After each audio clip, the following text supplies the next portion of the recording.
Genesis 26. Magandang balita Biblia.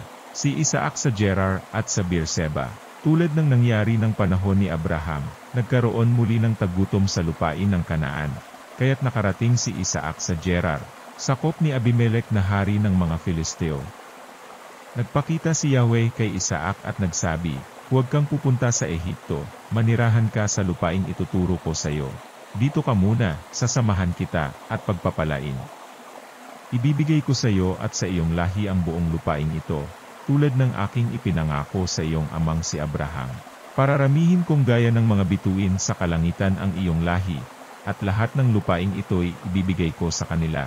At hihilingin sa akin ng lahat ng bansa, sa daigdig na sila'y pagpalain ko, tulad ng ginagawa ko sa iyong lahi. Pagpapalain kita dahil kay Abraham, sapagkat sinunod niya ako at tinupad ang aking mga utos." Doon nga tumira si Isaac sa Gerar. Kung tinatanong siya ng mga taga-roon tungkol kay Rebeka, sinasabi niyang ito'y kanyang kapatid. Inililihim niyang mag-asawa sila sa takot na siya'y patayin para makuha si Rebeka, sapagkat ito'y maganda. Hindi pa sila nagtatagal sa lugar na yon, nadungawan minsan ni Abimelech sina Isaac at Rebeka na naglalambingan. Ipinatawag agad ni Abimelech si Isaac, at ang sabi, "Tiyak na asawa mo ang babaeng yon, hindi ba? Bakit ang sabi mo'y kapatid mo?" "Natatakot po ako na baka ako'y patayin kung sabihin kong asawa ko siya," tugon ni Isaac. "Bakit mo ito ginawa sa amin?" wika ni Abimelech. "Kung siya'y ginalaw ng isa sa mga tauhan ko, isinubo mo pa kami sa kapahamakan." At sinabi ni Abimelech sa kanyang nasasakupan, "Papatayin ang sinumang umapi sa mag-asawang ito." Nang tangyon, si Isaac ay nagsaka sa lupain ng Gerar, at makasandaang ibayo ang kanyang inani kaysa kanyang itinanim. Pinagpala siya ni Yahweh. Patuloy na lumago ang kanyang kabuhayan, at siya'y naging napakayaman.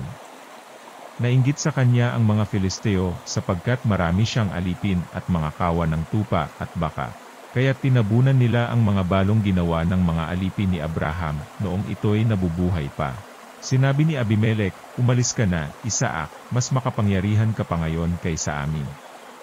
Kaya, umalis si Isaac at nanirahan muna sa libis ng Gerar.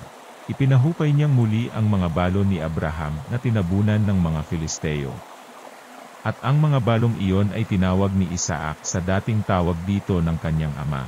Ang mga tauhan ni Isaac ay nakahukay ng isang malakas na bukal sa libis, ngunit nakipag-away ang mga pastol na taga-Gerar at inangkin ang bukal ng tubig na iyon. Kaya't ang balong iyon ay tinawag ni Isaac na balon ng away, sapagkat sila'y inaway ng mga taga-roon. Nang makahukay muli sila, nakipagtalo na naman sa kanila ang mga taga-Gerar, kaya tinawag naman itong balon ng pagtatalo. Lumayo sila roon at humukay ng ibang balon. Wala nang umangkin nito, kaya tinawag niyang balon ng kalayaan.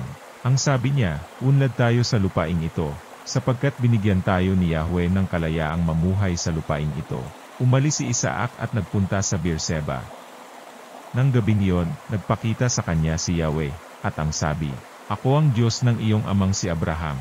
Huwag kang matakot, sapagkat sasamahan kita. Pagpapalain kita, at pararamihin ko ang iyong lahi." Alang-alang kay Abraham na tapat kong alipin, nagtayo si Isaac ng altar doon at sinamba si Yahweh. Tumigil sila sa lugar na iyon at humukay muli ng balon ang kanyang mga alipin.